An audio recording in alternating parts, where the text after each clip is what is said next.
வாங்க இன்னைக்கு என்ன வீடியோ பார்க்க போறோம்னா, நேற்று வந்து அழகான இந்த மாதிரி மல்லிகைப்பூ முட்டைலாம் எப்படி மேக் பண்ணுறது, டிஷ்யூ பேப்பர் வச்சு அப்படின்னு சொல்லி வீடியோ போட்டிருந்தோம். எந்த சைஸில் கட் பண்ணணும், இதை எப்படி வச்சு சுற்றி மேக் பண்ணணும் அப்படிங்கிற கிளியரான வீடியோஸ் போட்டிருந்தோம். இப்போ வந்து இந்த மாதிரி வாட்டர் ப்ரூஃப் கலர் பண்ணி வாட்டர் ப்ரூஃபாக எப்படி மாற்றுறது அப்படிங்கிற வீடியோ இப்போ அப்டேட் பண்ணுறேன். கண்டிப்பாக நம்ம வீடியோ சப்ஸ்கிரைப் பண்ணி ஃபாலோ பண்ணிக்கோங்க.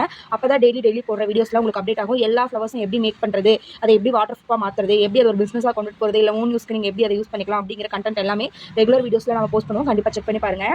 அதுக்கு என்ன பண்ணணும், நேற்றே இந்த மாதிரி பட்ஸ் எல்லாம் நம்ம மேக் பண்ணி வச்சிட்டோம். இதில் கீழே இதெல்லாம் அந்த கிரீன் கலருக்கு, இந்த காம்புக்கு, இந்த மேலே இருக்க பட்ஸுக்கு எல்லாமே நம்ம மேக் பண்ணிட்டோம். இப்போ எப்படி நம்ம வாட்டர் ப்ரூஃபாக இதை மாற்றுறது அப்படின்னு நான் சொல்கிறேன். ஃபஸ்ட்டு இந்த மாதிரி ஒரு பிளைனான ஒரு பாக்ஸ் எடுத்துக்கோங்க. அதுக்கப்புறம் இந்த மாதிரி வாட்டர் கலர்ஸ் இருக்குது. இது ஃபேப்ரிக் பெயிண்டிங் கிளாஸஸ்க்கு நாங்கள் யூஸ் பண்ணுவோம். அந்த கலர் எடுத்துக்கிறேன். இது வந்து ஒரு 50% எடுத்துக்கோங்க. நான் வந்து இந்த 4 பட்ஸ்க்கு மட்டும் உங்களுக்கு வீடியோஸ்க்காக இது பண்ணுறதுனால இவ்வளோ இது போதும். அதுக்கப்புறமா இந்த மாதிரி ஃபேப்ரிக் க்ளூ இது கொஞ்சம் எடுத்துக்கோங்க. இதுதான் அந்த வாட்டர் ப்ரூஃப்கான இதே கண்டென்ட்டே கொடுக்க போகுது. க்ளூ அப்ளை பண்ண கொஞ்சம் போட்டுக்கோங்க. அதுக்கப்புறம் இதே ஃபேப்ரிக் பெயிண்டிங்கில் யூஸ் பண்ணுற ஒயிட் கலர் பெயிண்ட்டு இதுவும் கொஞ்சமாக யூஸ் பண்ணிக்கோங்க. தெரியும்னு நினைக்கிறேன் நான் எதெல்லாம் எவ்வளோ அளவுக்கு எடுக்கிறேன் அப்படிங்கிறது. அதுக்கப்புறம் இதுவும் ஃபேப்ரிக் பெயிண்டிங் யூஸ் பண்ணுற பெயிண்டிங் தான். இதில் க்ரீன் கலர் லைட் க்ரீனும் சேர்த்துக்கலாம். எங்கிட்ட இந்த க்ரீன் தான் இருக்குது. அதுவும் இது கொஞ்சம் கெட்டியான மாதிரி இருக்குது. அதனால் நான் கொஞ்சமாக எடுத்துக்கிறேன். தேவையான அளவு ரொம்ப கம்மியாக தான் இது சேர்த்துக்கணும். இது ஒரு லைட் க்ரீன் கலரில் கிடச்சா போதும். நான் இவ்வளோ தான் சேர்த்துக்கிறேன் பாருங்கள். இந்த அளவுக்கு சேர்த்துக்கிட்டிங்கன்னா போதும். ஒரு 2-3 ட்ராப்ஸ் வந்து தண்ணி சேர்த்துக்கோங்க. நான் இந்த பெயிண்ட்லேயே எடுத்து வச்சுருக்கேன். இந்த அளவுக்கு கொஞ்சம் தண்ணி சேர்த்துட்டு இதை நல்லா மிக்ஸ் பண்ணுங்கள். நல்லா மிக்ஸ் பண்ண தான் இந்த கலர் கொடுக்கும். அதுவும் இல்லாமல் நமக்கு இந்த க்ரீன் வந்து கொஞ்சம் கெட்டியாக இருக்கனால மிக்ஸ் பண்ண தான் கலர் வரும். அது கரைய கொஞ்சம் நல்லா அமர்த்தி க்ரீன் கலருக்கு மிக்ஸ் பண்ணுங்கள். மிக்ஸ் பண்ணால் லைட் க்ரீன் கலரில் வரும்.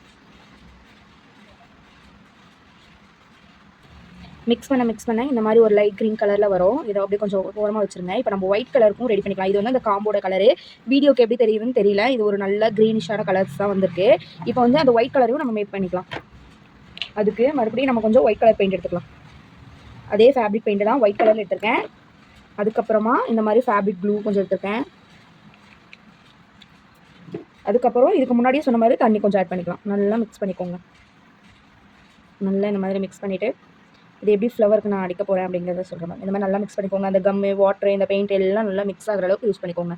இந்த மாதிரி அடிச்சுக்கோங்க. இப்போ எப்படி ஃப்ளவர் அடிக்கலாம் அப்படிங்கிறத பார்க்குறேன். இந்த மாதிரி எடுத்துக்கோங்க. இந்த ஒயிட் கலர் காம்பு இருக்கு இல்லைங்களா, இதுக்கு மேலே இப்படி அடிச்சுட்டு வாங்க. ஃபுல்லாகவே நான் அப்ளை பண்ணிட்டேன். இது எப்படியும் ஒரு 24 hours நல்லா காஞ்சிச்சு அப்படின்னு தான் ஒன்றோட ஒன்று ஒட்டாது. வேறு கலர்ஸ் எதுவும் இது கூட மிங்கிள் ஆகாது. இப்போ நான் ஒயிட் அடிச்சிட்டேன். இப்போ வந்து நான் இந்த க்ரீன் கலர் அடிக்க போகிறேன். இதுக்கு கீழே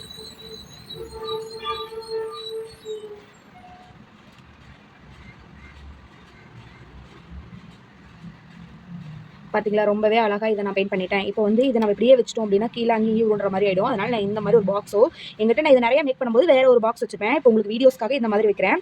அதுக்கப்புறம் ஒயிட் கலர் மறுபடியும் அடிங்க. இந்த மாதிரி ஒயிட் கலர் இந்த பெயிண்ட்டே எடுத்து எல்லா முக்குக்கும் இதே பெயிண்ட்டை தொட்டு இப்படி அடிங்க. ரொம்பவே அழகாக நீட் அண்ட் க்ளீனாக வந்துடும். அப்புறமா அந்த க்ரீன் கலர் காம்புக்கு க்ரீனு இது நல்லா காயணும். காஞ்சதுக்கப்புறமா இந்த டூத் பிக்லேருந்து எப்படி இதை எடுக்கிறது அப்படிங்கிறது வீடியோஸ் நான் போடுவேன். கண்டிப்பாக நீங்கள் நம்ம பேஜை சப்ஸ்கிரைப் பண்ணி ஃபாலோ பண்ணிங்கன்னா மட்டும்தான் நம்ம போடுற வீடியோஸ் எல்லாமே ரெகுலராக வரும். இது ஒன்றோட ஒன்று உரசாமல் இப்படி நான் குத்தி வைக்கிறேன். அதுக்கப்புறம் ஒயிட்டு இந்த மாதிரி நீங்கள் மேக் பண்ணி அடிக்கும்போது தான் இது வாட்டர் ப்ரூஃபாக இருக்கும். இல்லை அப்படின்னா இது வாட்டர் ப்ரூஃபாக இருக்காது. அப்புறம் தண்ணியில் போட்டால் தண்ணி உறிஞ்சிரும், பூ வேஸ்ட்டாக போயிடும். ஏன்னா இது டிஷ்யூவில் மேக் பண்ணது. அதனால் நீங்கள் வந்து இப்படி பண்ணி யூஸ் பண்ணிங்கன்னா எத்தனை டைம் வேணாலும் தண்ணியில் போட்டு அலசி நீங்கள் யூஸ் பண்ணலாம். அது அழுக்காக. அதனால் நீங்கள் இந்த மாதிரி யூஸ் பண்ணிக்கோங்க. வாட்டர் ப்ரூஃபாக மாற்றி யூஸ் பண்ணுறது தான் பெஸ்ட்டு. ரொம்பவே அழகாக மல்லிகைப்பூ முட்டுக்கு கலரிங் பண்ணியாச்சு. கீழேயும் அந்த கலர் வந்துருச்சு, மேலேயும் அந்த கலர் வந்துருச்சு.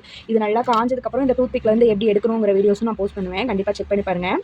ரொம்பவே அழகான மல்லிகைப்பூ முட்டு எடுத்தாச்சு. இந்த மாதிரி தான் இருக்கும். இந்த டூத் பிக்லேருந்து கட் பண்ணி ஃப்ளவர் எடுக்கும்போது இந்த மாதிரி அழகான ரியல் மல்லிகைப்பூ முட்டு மாதிரி தான் இருக்கும். ரொம்பவே பார்க்க அழகாக இருக்குது இல்லைங்களா? இந்த மாதிரி நீங்களும் மேக் பண்ணலாம். தேங்க்யூ.